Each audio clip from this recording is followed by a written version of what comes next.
dan Jabir kepada Imam Muhammad Asy-Syaibani. Dilihat orang itu oleh Imam Syafi'i. Jadi orang sekian banyak yang tiduran di Masjid Namira itu dilihatin semua. Lalu Imam Syafi'i bilang kepada temannya ini, bilangin dia, kejar. Orang itu kebetulan sudah keluar, kejaran orang itu. Bilang, yang kamu cari sekarang ada di penjara. Oh gitu, udah bilang. Dikejar orang yang tadi keluar ini. Kemudian setelah itu ketemu, Pak, orang yang kamu cari itu sekarang ada di penjara. Iya, terima kasih. Dicari di penjara dan akhirnya ketemu. Nah, setelah itu Imam Muhammad Asy-Syaibani bertanya kepada Imam Syafi'i, ya Imam, sampai kok tahu kalau orang itu ada di penjara yang dicari? Ya saya tahu. Dari mana sampai tahu? Orang itu ngeliatin orang-orang yang modelnya kostumnya kostum Buddha. Jadi kalau orang kostumnya seperti kostum biasa, nggak ditolak sama dia. Dicari orang yang kostumnya kostum Buddha. Kan di Masjid Namira itu campur antara orang yang menjadi Buddha dan orang yang menjadi majikan. Kemudian yang dilihat dari kostumnya orang Buddha ini, dilihat kalau orang itu matanya sempurna, nggak dilihat. Dicari orang yang matanya nggak sempurna. Saya jawab, orang itu matanya pucat. Nah, kemudian saya bisa pastikan kalau orang itu Buddha matanya picek. Biasanya kalau Buddha itu lari dari majikannya, pasti dia ditangkap sama keamanan. Karena Buddha kalau keluar dari majikan mesti ditangkap. Sama siapa kamu kesini? Kelihatan dari kostumnya. Sendirian, bohong. Kau lari dari majikan. Ayo di penjara. Setelah itu ketemu, dicari si majikannya ketemu. Nah itu termasuk dari kecerdasan firasatnya Imam Syafi'i. Jadi kembali kepada ceritanya As-Sayyidah Khadiijah ini, bahwa beliau itu pandai memetik makna dari sebuah peristiwa yang diistilahkan dengan istighfar. Jadi pandai sekali. Termasuknya juga dulu diceritakan pada awal-awal kitab ini, diceritakan datang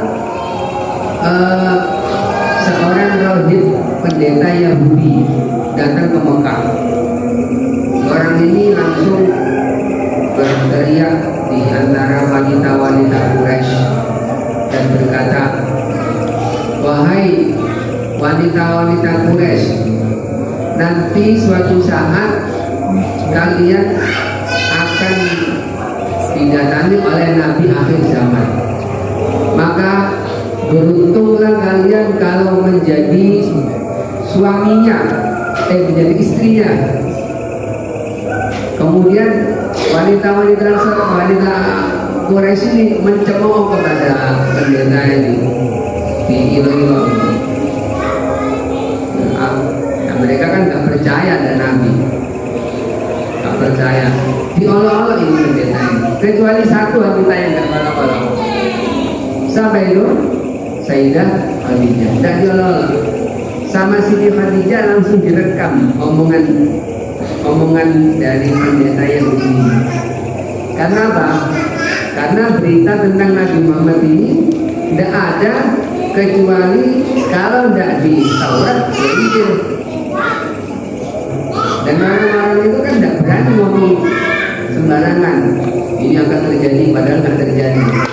Maka dari itu Sayyidah Khadijah tidak ikut-ikut mencemooh kepada pendeta Yahudi itu, tapi direkam terus, hari berganti hari, bulan berganti bulan, tahun berganti tahun, dan seterusnya, hingga akhirnya kemudian terbacalah bahwa ini yang disinyalir menjadi nabi akhir zaman adalah Muhammad.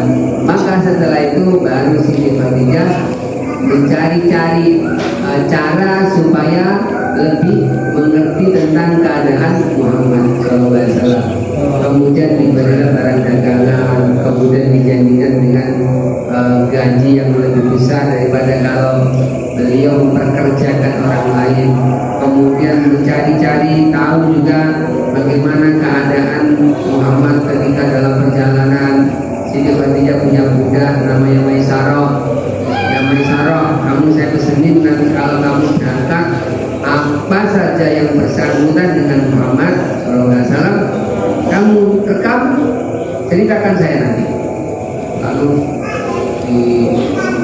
direkam peristiwa tentang Nabi Muhammad, dan setelah beliau kembali lagi, Rasulullah kembali lagi ke Mekah, diceritakanlah kepada Siti Khadijah, dan tepatlah apa yang dibicarakan, yang diucapkan oleh pendeta Yahudi yang dulu pernah berkata demikian. Nah, ini namanya istimbat. Jadi yang kita bisa petik juga bahwa sesekali kita ini juga bisa-bisanya begitu, bisa-bisanya beristimbat ini dari peristiwa begini, dari peristiwa begini, nanti insya Allah begini, dari peristiwa begini, insya Allah begini. Ya dengan catatan orang kalau mau begitu itu ibadahnya juga harus kuat, harus banyak wirid, harus istiqomah, sholat 5 waktu berjamaah, jaga batin, jaga amal, supaya apa? Supaya yang datang kepada kita ini adalah betul-betul firasat, bukan sakwasangka. Terkadang dalam sebuah tiba-tiba ada bentuk seperti ilham, umpamanya kalau dikatakan ilham, kadang-kadang itu firasat, kadang-kadang itu adalah dugaan-dugaan. Jadi kita tidak tahu mana itu, tapi nanti akan didukung dengan banyaknya amalan-amalan itu. Insya Allah ini adalah sebuah firasat. Kembali ke kitab. Wa fi riwayatin, dan di sebuah riwayat, anna Sayyidah Sungnya Siti Khadijah qalat li Rasulillah sallallahu alaihi wasallam, beliau pernah berkata kepada Rasulullah fi awwali amrihi, di dalam permulaan kenabian Rasulullah sallallahu alaihi wasallam. Beliau berkata pada Rasulullah, "Idza jaa sahibuka," bila datang temanmu, artinya malaikat Jibril, datang bil wahyi, dengan membawa wahyu, fa akhbirni bi khabari, maka beritahu aku tentang ceritanya. Falamma ja'ahu, dan ketika malaikat Jibril itu datang kepada Rasulullah, akhbarha, maka Rasulullah memberitahu kepada Siti Khadijah. Jadi kalimatnya begini, ya Khadijah, ini sekarang malaikat Jibril temanku itu sudah datang. Lalu Siti Khadijah langsung bersiap gini. Ijlis ala syikil aiman, coba jangan duduk di sebelah kanan saya. Setelah itu Rasulullah duduk di sebelah kanan Siti Khadijah. Faqalat atarahul an, apakah kamu lihat dia? Qala na'am, iya saya lihat malaikat itu. Oke, setelah coba pindah di depanku. Fajalasa fatahawal fajlis fi hijri, duduk di depanku. Lalu beliau bertanya, hal tarahul an, apakah kau masih melihat malaikat itu? Rasulullah jawab, qala na'am. Kemudian Siti Khadijah farafat khimaraha. Siti Khadijah melepas kerudungnya anrosia dari kepalanya. Waqalat hal tarahulha, apakah kau masih melihatnya? Qala, Rasulullah, lah sekarang tidak kelihatan. Faqalat, lalu Siti Khadir jawab, mahadhan syaitan. Nah, ini yang datang kepada Nabi betul-betul malaikat, bukan setan, bukan jin, bukan setan. Ada malakun min malaikatir rahman. Ini adalah malaikat dari malaikatnya Allah. Dan sekarang gini, kok beliau mengatakan demikian? Karena ya orang waktu itu kan, pada zaman itu kan tidak ngerti apa itu malaikat. Waktu itu kan zaman jahiliyah, tidak tahu apa, tidak tahu ajaran. Ini syariat, ini halal, ini haram, ini beneran, ini bohong-bohongan, kan tidak tahu karena waktu itu tidak ada nabi. Lalu kemudian Siti Khadijah bisa memastikan bahwa ini adalah malaikat. Nah itu kan kalau udah orang betul-betul dapat firasat, tidak mungkin bisa mengatakan memastikan demikian. Nah ini kan beliau itu dapat ilmu dari mana? Ya mestinya dari orang-orang yang ahlul kitab. Siapa itu? Ya Waraqah bin Naufal, lisanannya beliau. Jadi waktu itu adalah masa-masa jahiliyah, nggak ngerti yang begituan, hal-hal yang gaib-gaib itu nggak ngerti. Jadi yang dimaksud saya adalah kalau malaikat itu tidak akan menampakkan diri pada orang yang membuka auratnya, itu yang saya maksud. Kalau mereka maklumat mereka tentang malaikat, ya mereka tahu. Tapi apakah malaikat itu tetap bisa dilihat atau melihat kepada orang yang membuka kerudung? Waktu itu nggak ada yang tahu kecuali orang itu betul-betul punya ilmu. Nah itu dimiliki oleh Sayyidah Khadijah. Wa atahu fi baitiha Jibril wa lidhillu fil umurin tiyak. Wa ata, dan mendatangi pada Rasulullah fi baitiha, di rumah Khadijah. Sampai datang Jibril, malaikat Jibril. Walidil lubbi, dan bagi orang yang punya hati, punya kepintaran, punya kecerdikan, fil umuri, dalam segala urusannya, irtiya'u, dia akan berpikir.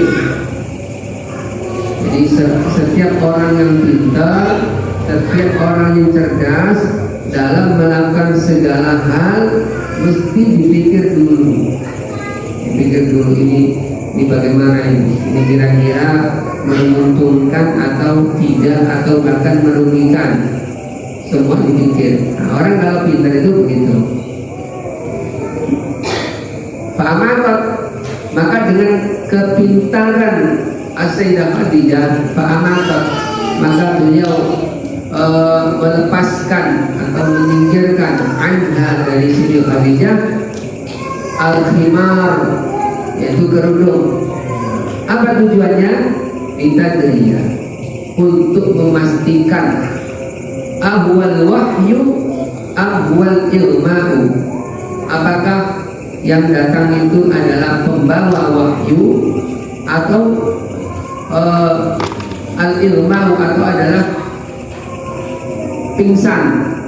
Jadi pingsan biasa, apakah demikian? Faktafa, maka bersembunyilah malaikat Jibril inda kasya, ketika terbuka auratnya Khadijah. Nah, ketika membukanya Siti Khadijah ar-ra'sa, dari kepalanya. Jibrilu, siapa yang menyembunyikan diri? Jibrilu, malaikat Jibril. Wa ma'ada, dan tidak kembali malaikat Jibril. Au-ida, sampai dikembalikan opo al-ghita'u, kerudungnya Siti Khadijah. Jadi selama Siti Khadijah masih membuka kerudungnya, malaikat Jibril tidak melihatkan diri kepada Rasulullah SAW.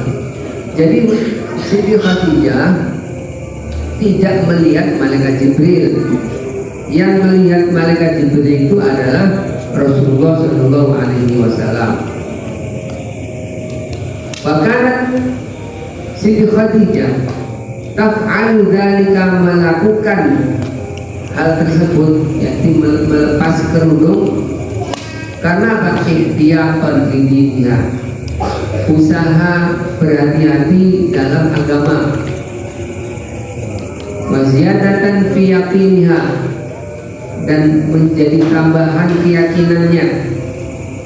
Aman Nabi Sallallahu Alaihi Wasallam, tapi bagi Nabi Muhammad Sallallahu Alaihi Wasallam, faqad kana wathiqan, Kanjeng Nabi sudah betul-betul percaya bahwa yang mendatangi itu adalah malaikat Jibril.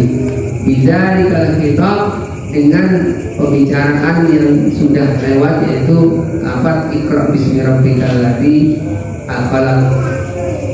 Duna syakkin, tanpa ada keraguan, au taraddudin, au tiyabin. Dari Nabi Muhammad meyakini bahwa yang datang pada Gua Hira itu adalah betul-betul malaikat Jibril. Jadi saya ulangi, yang dilakukan oleh Sayyidah Khadijah itu bukan berarti beliau tidak yakin bahwa itu adalah malaikat Jibril, karena Sayyidah Khadijah ini sudah yakin betul apapun yang diceritakan oleh Nabi Muhammad adalah benar. Cuma maksud dari Siti Khadijah itu adalah lebih tambah yakin.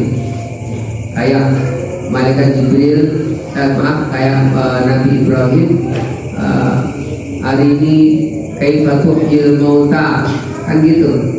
Rabbi arini kaifa tuhyil mauta. Ya Allah, aku minta tunjukkanlah kekuasaanmu, bagaimana caramu itu menghidupkan orang-orang yang sudah mati. Allah bertanya, awal tu'min, apa kau tidak percaya padaku bahwa aku mampu untuk menghidupkan orang yang mati atau mematikan orang hidup? Qala bala, kata Nabi Ibrahim, saya percaya Allah, walakin liyatma'inna qalbi, tapi saya untuk menambah keyakinanku saja. Nah, itu pun yang dilakukan oleh Sayyidah Khadijah demikian. Nah, tapi ini ya para akhwat, kalau kita berkumpul dengan habaib, dengan orang-orang soleh, jangan kita mencoba-coba untuk ngetes. Oh, buat wali teman kagak.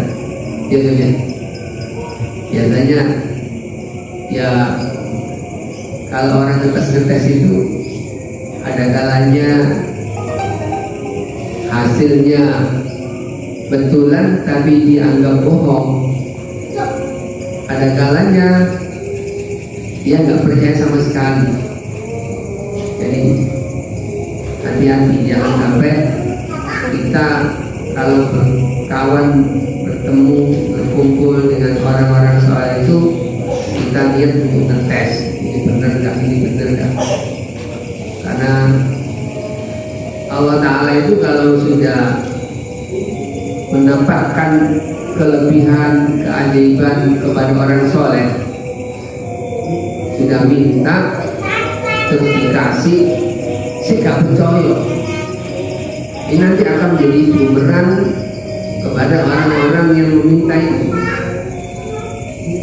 Jadi akan jadi bumerang, artinya nanti malah akan menjadi celaka kepada orang yang minta-minta kewalian atau masih suudzon kepada orang-orang soleh tersebut.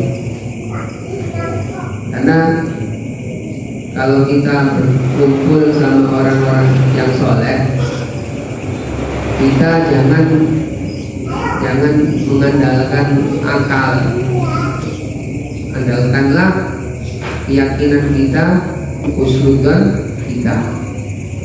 Jangan kita mengandalkan akal belaka, sebab terkadang yang dilakukan oleh mereka-mereka ini, para wali-wali ini,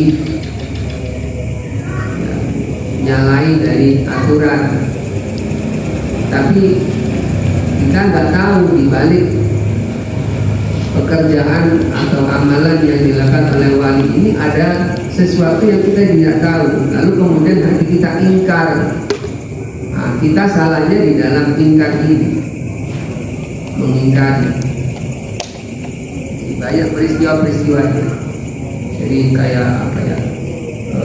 Di antara cerita-cerita bapak-bapak dulu, kiai-kiai yang lama-lama sepuh-sepuh dulu itu disukudoni oleh murid. Akhirnya sama gurunya itu, gurunya merasa bahwa murid ini sukudon sama saya. Kemudian ditambahkanlah pada si murid itu, ini loh, kenapa saya kok melakukan begini, kamu lihat sendiri. Oh, muridnya baru dia paham. Ada salah seorang habib, kalau tidak salah bangsanya Al-Atas, wali besar. Habib ini saya lupa namanya. Dia itu nggak pernah salat Jumat, nggak pernah salat Jumat. Kemudian salah satu dari habib yang lain bertanya, oh nggak sholat Jumat, ayo sholat Jumat yuk. Kemudian habib ini, udah kau berangkat aja dulu. Oke. Kemudian Jumat yang akan datang, ayo sholat Jumat. Dijawab sama habib ini, udah kamu aja berangkat dulu. Sampai berkali-kali, sampai 3 kali mungkin. Akhirnya habib yang nggak sholat Jumat ini, kamu ngajak saya sholat Jumat, ayo, yuk sini, dipanggil, diusap wajahnya, ayo berangkat, setelah diusap berangkat. Begitu dengan dekat dengan masjid, tiba-tiba habib yang diusap wajah ini melihat, berteriak, wah, langsung dia seperti ketakutan dan lari. Ditanya, kenapa Pak lari? Saya melihat manusia ini kepalanya ada yang kepala anjing, ada yang kepala babi, ada yang kepala kuda, ada yang kepalanya ular, jadi kepalanya binatang. Lalu dijawab sama Habib kita, itulah saya itu nggak salah Jumat karena saya ini sama Allah Ta'ala ditampakkan wajahnya orang sedemikian sembilan. Saya itu apa ya, gimana gitu menurutnya. Jadi kau baru satu kali tidak kuat, ini saya ini sudah berkali-kali, makanya saya nggak sholat Jumat. Nah kayak gitu. Nah untuk yang selebihnya itu udah pasrahkan aja antara dia dengan Allah Ta'ala, husnudzon.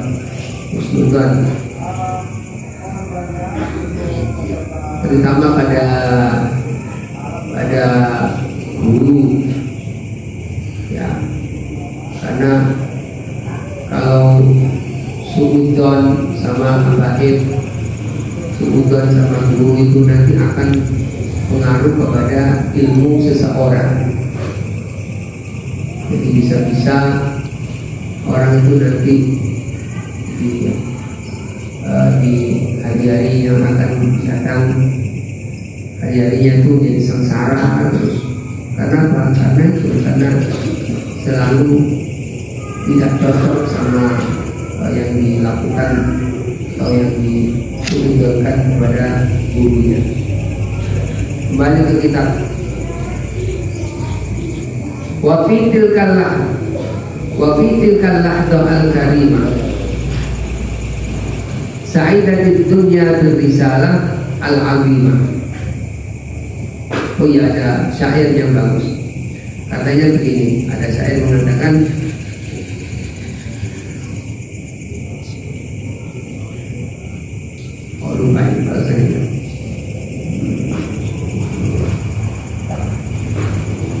mar'u in ya'taqid syai'an wa laysa kama yadunnuhu lam yakhib wallahu mu'ti. Jadi kalau kita husnudzon kepada seseorang, kemudian kita husnudzon, ternyata orang yang kita husnudzon itu tidak seperti yang kita duga,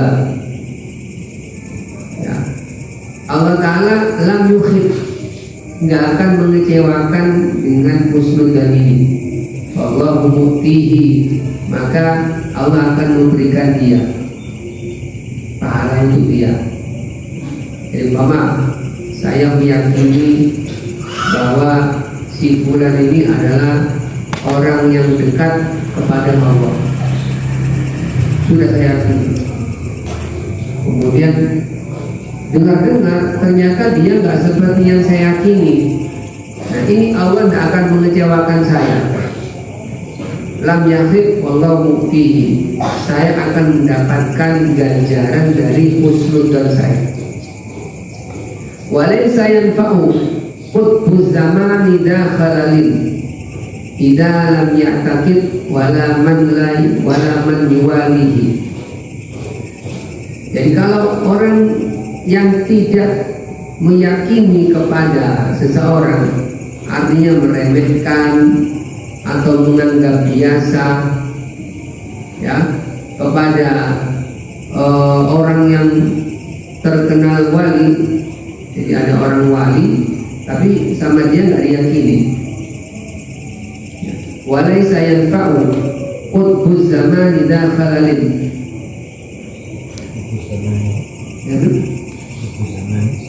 Walaysa yanfa'u qutbuz zamani dakhalalin idza lam ya'taqid wala man yuwalihi. Jadi kalau seseorang tidak meyakini kepada orang yang wali besar dan yakini, maka dia tidak akan bisa, wali yang besar itu tidak akan bisa memberikan manfaat kepada orang yang tidak yakin ini.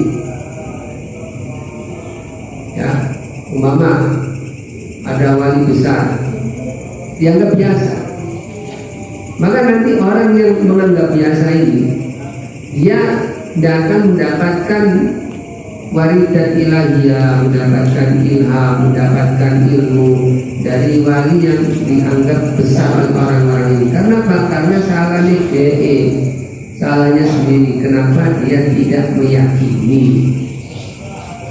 Nah, jadi intinya itu adalah hati-hati dalam menjaga keyakinan kepada orang yang kita anggap wali. Harus hati-hati. Pada zaman Rasul terjadi seperti ini. Zaman Rasul terjadi. Ini keterangan dari mana? Ini terjadi pada zaman Rasulullah SAW. Pada suatu saat Rasulullah itu melewati orang-orang yang sedang akan mengawinkan pohon kurma. Pohon kurma itu adalah pohon yang harus dikawinkan kalau ingin berbuah. Lalu Rasulullah berkata kepada para petani kurma ini, kalau kalian tidak kawinkan pun jangan khawatir, kurma ini akan berbuah. Akhirnya ditinggal pohon kurma itu, nggak jadi dikawinkan. Nah, kalau mengawinkan kurma gimana? Jadi ada itu kurma itu yang berjenis kelamin laki-laki, ada yang berjenis kelamin perempuan. Yang berjenis kelamin laki-laki ini akan mengeluarkan putih. Putih itu akan mengeluarkan serbu. Serbu itu nanti ditaruh di kurma yang berjenis kelamin perempuan. Maka nanti terjadilah perkawinan dan akan muncul buah kurma. Nah, ini Rasulullah melarang, udah nggak usah dikawinkan, nanti akan menjadi buah juga. Akhirnya dapat beberapa hari, petani-petani kurma ini menengok kepada pohon-pohon kurma mereka dan melihat yang mau jadi putih sama benang sarinya ini tiba-tiba akan membusuk karena tidak dikawinkan. Rasul bertanya kepada mereka, kenapa kalian ada di sini? Mereka langsung protes kepada Rasulullah, ya Rasulullah, bukankah jenengan kemarin bilang bahwa pohon kurma ini walaupun tidak dikawinkan akan berbuah sendiri? Lah ini sekarang membusuk, mau membusuk ya Rasulullah. Lalu Rasul bersabda, antum a'lamu bi umuri dunyakum. Kalian ini lebih mengerti urusan dunia daripada saya. Nah, dari hadis ini kemudian kita bisa petik makna bahwa Rasulullah itu kan hidup di kota Madinah. Orang-orang Arab itu ya mengerti lah bahwa pohon kurma itu kalau mau berbuah ya akan dikawinkan, kalau nggak dikawinkan ya nggak akan berbuah. Ini Rasulullah tahu.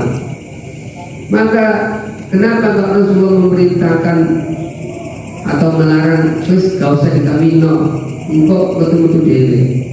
Ini karena Rasulullah ingin menampakkan sebuah keajaiban, sebuah mukjizat. Seseorang itu kalau ingin diangkat derajatnya oleh Rasulullah itu memberikan keajaiban, mukjizat, biar orang itu kalau percaya akan diangkat derajatnya. Itu maksud daripada Rasulullah. Jadi kalimat antum a'lamu bi umuri dunyakum, itu kalian itu lebih mengerti urusan dunia daripada saya. Tidak berarti Nabi Muhammad tidak mengerti tentang cara membuahkan pohon kurma. Tidak mungkin. Nabi Muhammad itu tinggal di negara Arab. Beliau itu pasti tahu caranya bagaimana buah kurma itu bisa berbuah. Jadi kalimat Nabi Muhammad antum a'lamu bi umuri dunyakum itu karena Nabi Muhammad melihat mereka gak yakin sama saya, kalau bahasa Jawanya. Lah kan gak percaya karena ya wis tak balekno keyakinanmu itu nang ngene awakmu dhewe. Jadi antum a'lamu bi umuri dunyakum, kalian lebih mengerti tentang urusan dunia daripada saya. Artinya kembalikan. Jadi bahasa bebasnya, aku itu ingin ngetokno mukjizat nang awakmu supaya kamu itu tambah keyakinan pada saya. Tapi ternyata kalian ini nggak bisa diangkat, sehingga kalian belum apa-apa sudah protes. Loh, kan Nabi kan tadinya bilang